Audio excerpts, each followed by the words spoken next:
We're here for our recap for the Saturday round 11 games. There was 3 of them, and the theme of the night was Rocks and Diamonds. We're going to kick it off with our Dolphins players and my notes here. And spoke about Katoa. He's probably one of the top 3 buys of the week. We had Tarpane, Hosking, and I feel like Katoa was next on that list as a really, really good option. Farnworth was up there as well. So both those guys performed really, really well in this one. I had him as the better buy just over Fogarty. It was like a 55-45. I still think Fogs will come out and score really, really well today. Hoping for no rain in that game to help him out as well. But the base stats for Isaiah Katoa are insane. And guys, we'll go through the Dolphins players and then go back and discuss them in the stat sheet on NRL Fantasy. But they're insane right now. And even in losses as well, they haven't been playing super well. But he's come out with back-to-back 70-plus games.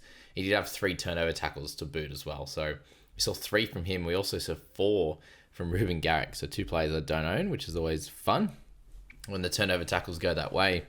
But Farnworth as well, with the 53 in base before that late try, he's just an absolute elite option. Can do it with tackle breaks, can do it with tackles a lot of the time as well, 20+. But then the offloads as well. So he's absolutely an elite option, especially with this Lucas injury right now. For the Hammer, really good score for him, but he is off to Origin, so don't look at him too far. And then unfortunately for the Dolphins, the big theme of the night there was them being down to 0 for the majority of this game, but also Gilbert and his injury. So absolute poor fella. Tough to see him have issues like that on a year-to-year basis. And he's going to be back in Origin most likely.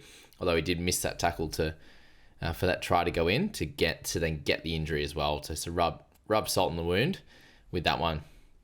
Now Isaiah Katoa and Farnworth, they're 76 for Isaiah with 26 tackles for 1 miss, 3 forced dropouts as well as 160 meters there, and 429 on the kick meters. So putting meters gained, kick meters, and tackles together, he's up at 56 in base before anything else. So no try assists in this game.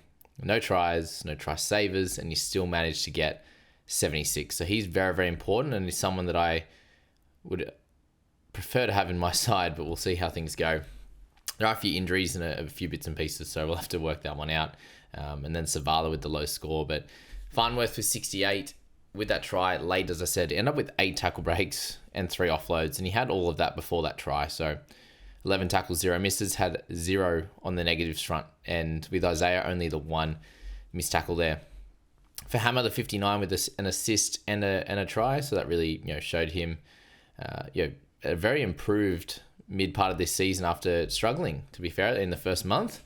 He's come out with basically a 50 average here. And notable performances there for Kurt Donahue is not super fantasy relevant, but it's been very up and down in the minutes that he has been provided with. And then guys like Finefuyaki and Lemuelu, both in that mid-30s, along with Jermaine Asako. Now for the Warriors there, a fair few interesting and important plays with Aaron Clark. The minutes fortunately didn't change for him. And thankfully he's too important, as I did hope. We did have Ford out in this game. We had Valmarga with the HIA. I think I spelled that wrong.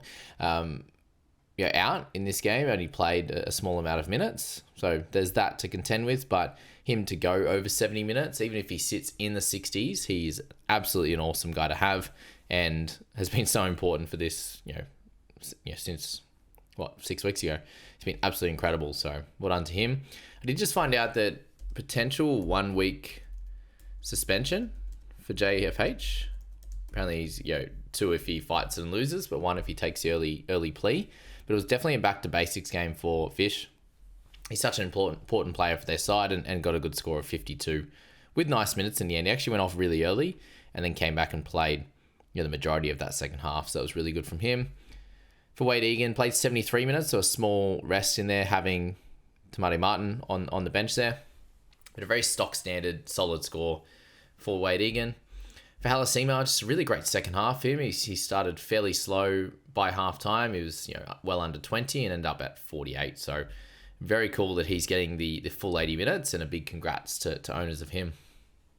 For Luke Metcalf, a very solid score with only the 2 goals and the assist. I thought that was decent for him to get in the 40s with that, but to be fair, that try was incredible. And hey, Waz fans, That knock on from RTS that they then played on and they scored that set was pretty wild. So I know I was giving a bit of cheek in the private group that, yeah, the Wires fans always do complain about the refs and think they get a not a very fair shout, but that was probably the worst call I've ever seen that ended up in a try for them. So take the wins, take the W's when you can get them, I think. And maybe that was a square up, or maybe it was just an absolute howler. So we'll see how we go with that one over the next few weeks. But RTS, a big welcome back to him. I just slandered him for his drop, but not a fantasy option. Just great to see him back. And then CHT, Chanel Harris-Tavita. He's in sell territory shortly. 41 average overall, but just a pretty low score in this one for him. Now, for those Warriors players, 67 for Aaron Clark. 6 tackle breaks and offload there, 56 in pure base with the tackles and the meters gained. Very, very impressive. And yeah, will continue to score really well. And he's going to get up to like 750 after this week, which is just freakish how it's worked out. And he's finally been given an opportunity at a team for decent minutes. It took a while in the first month or so for him to get there. And they've increased that, and he's done a great job. Shout out to Niokore for his try in 57. It was a good line run. With Fish, 52 in base was the big one. He still had a sin bin as well. So, to get neg 9 on penalties and the sin bin, really, really good effort here. And this is what we can expect from him, is in that early 50s, which is exactly where he was before the injury. Egan, 48, did include a try assist, which he has every so often, but 4 missed tackles and a penalty was the annoying one for him that dropped him back down. After getting that try assist, you'd usually see him in the 50s. Halasima is just doing it all in base, which is awesome to see. He's got 50 in pure base there. So if he can continue with those 80 minutes, then I think the mid-40 scores are very, very, you should be very confident with that. We probably should look at it like Siwa Wong, like he had those attacking stats, and then since then it's just really settled into very much a base stat type of mid-40s performances, and you're seeing that with Halasima there. Now, Barnett moves off to Origin, I think, most likely, especially with all the middles injuries. And 63 minutes for him in this one, only for a 47. So, tackle numbers a little bit low, no offloads, no tackle breaks. So, I wonder how he's going to fire up in Origin. Metcalf, you saw there, just the 1 try assist. A little bit across the board, just very little on the running side for him in this one. And then you've got guys like Laban, RTS with the 27, Chanel. Up 180k, I think he's someone that you can move on with fairly quickly. And then Gilbert, unfortunately, with his injury, 15 and 30 minutes. If you still own it, make sure you do sell as of now. Okay, that was a pretty big, important game there. We have Manly up next. So Gerbo injury was the big one in this. Burbo, on the other hand, shout out to Matty T. He just gets footy, apparently, Matty. Buying him a little bit early for his 30-odd or whatever. And then I think 40-odd last week into a 70-odd. A really, really good score. A great try. And I suppose he's been like a mid-40s guy this year. And you've had the couple of low ones into the bigger ones. So ups and downs. Probably not worth a buy now, given the price. And you've missed the big score. But well done there. Garrick, really beautiful base from him in this one. Good tackle numbers. End up with 4 turnover tackles. So an out for us non-owners there. And a really good run coming up. So have a look at him this week. Guys, remember also after the games tonight, myself and Nikki will be jumping on for the big recap. We'll go through those 3 games in a little bit more detail. How he went, his team, his thoughts. And we'll just have a bit of a back and forth on a few different topics. So come and check out that new style of video, which will happen on a weekly basis. Super excited for that. And we're going to change up the content a little bit this week. Justin Monger, the Gerbo injury equals minutes, and he should be good for him next week also. And a big well done to the owners there of Jazz. Yeah, not much else to say. Like, he should score well going forward now. And there was some the talk around is Saifidi going to play? Is Gerbo going to play Origin? Now Gerbo won't. So yeah, it's worked out well for Jazz owners. Olukwatu only okay with the 49 after an early try assist and the win. Just very much the continued up and down season. And then Turbo with a 2. WTF. What in the world happened there? Definitely not an option. And surely Lomax or Carraz are picked over him in Origin, would be my thoughts there. Now we'll do the Cowboys players as well, because only 2 of relevance there. Absolute shocker for them. High score of 46 from Reece Robson. they're definitely better with Clifford at the moment. It seems like they've lost, I think, all their games without Clifford, and with him they've won majority. So very interesting how that one played out. But no fault of guys like Jackson Purdue, who moved into the 6, and their team was on the back foot all night. He missed some tackles. You see there the run meters really drop at 6, unfortunately, again in this game where they were getting beat. So I think you need to give him another opportunity. I'd say that he should go well in general. This is one of the picks or the holds of the week that didn't play out at all. But he should be better for the run.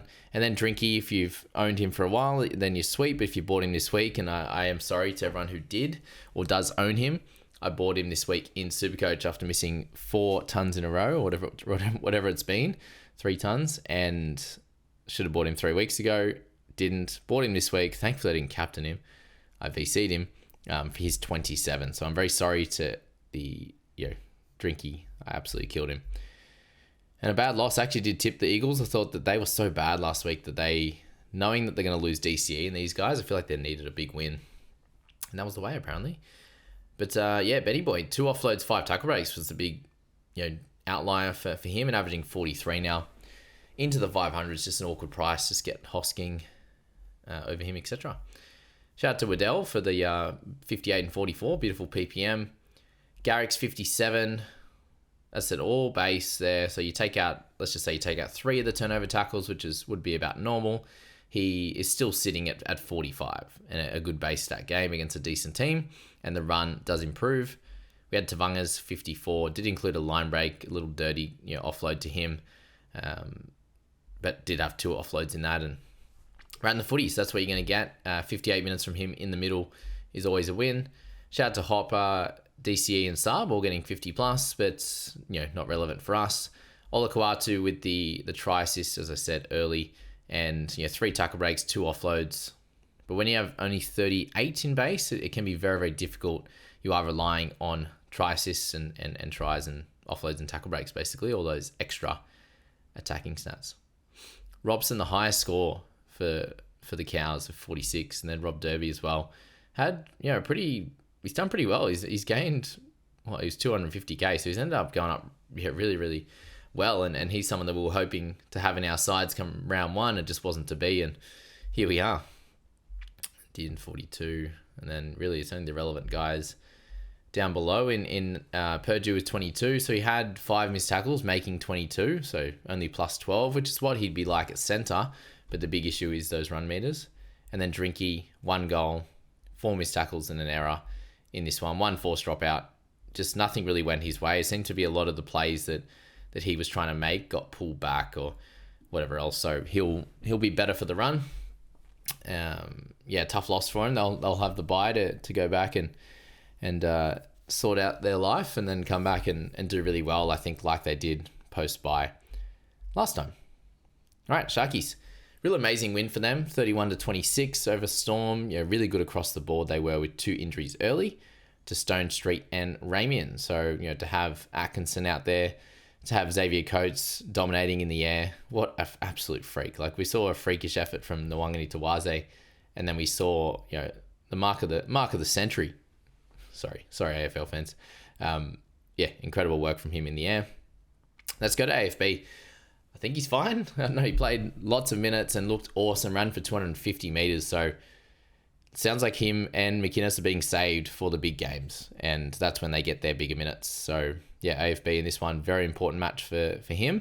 And for anyone who did buy, and shout out to Jakey V, he did end up going for AFB. I think his options were ICAT, Herbie, or AFB, and probably won all 3, but at least he got the best score out of the 3.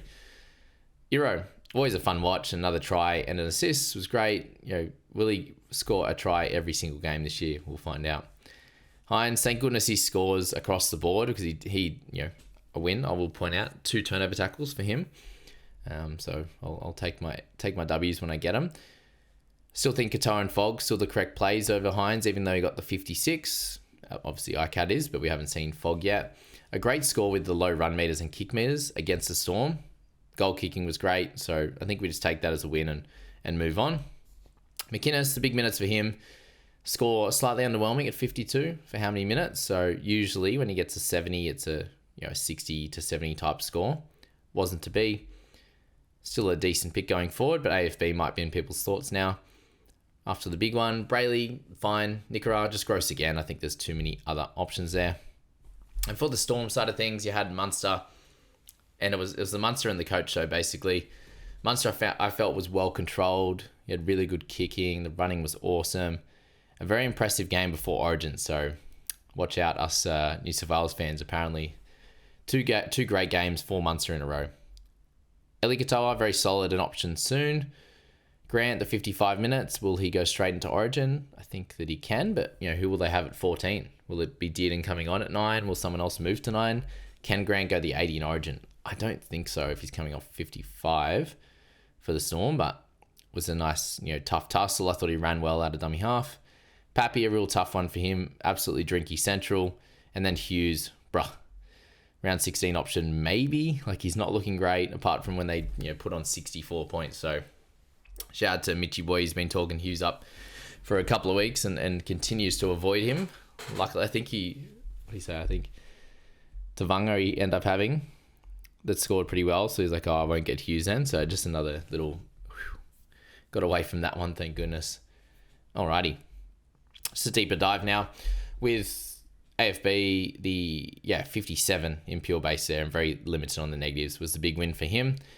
Munster, great across the board, did have a try save, a turnover tackle as well, and ran the footy better. Got up to 105 metres.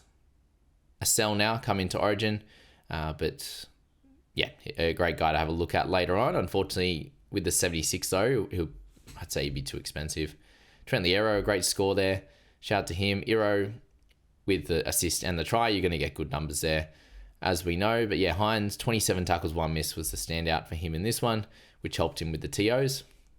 Ronaldo, Hag was the chat back and forth with Pappy and all the players there. I wonder if Pappy's going to get a little suspension for the ball over the top late in the game.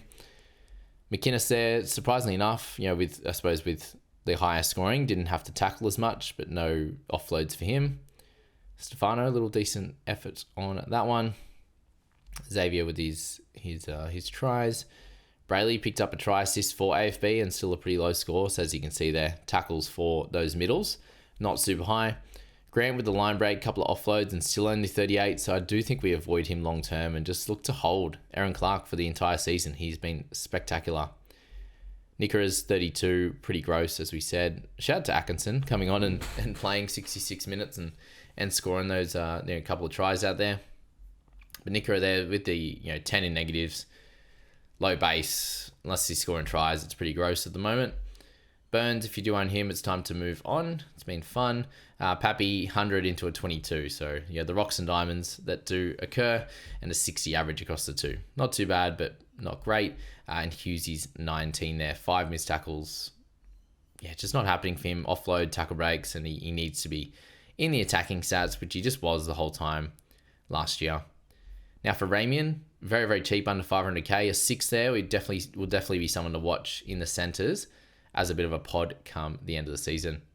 That's the review for Saturday, guys. Be sure to check out Nikki and myself's video this afternoon. Can't wait for that. He won't be doing the video on Thursday, coming out Thursday morning anymore. It will just be this deep dive on a Sunday. So be sure to check in for that. And good luck with all your games today. I will be cheering on Payne Haas as my captain in Supercoach. Terrell May is my skip for fantasy. So I'll be happy if Haas does really well as well for you guys that do are captaining him. So exciting times. We'll get Hosking in today as well. And we'll have a good afternoon. See you guys. Have a good one.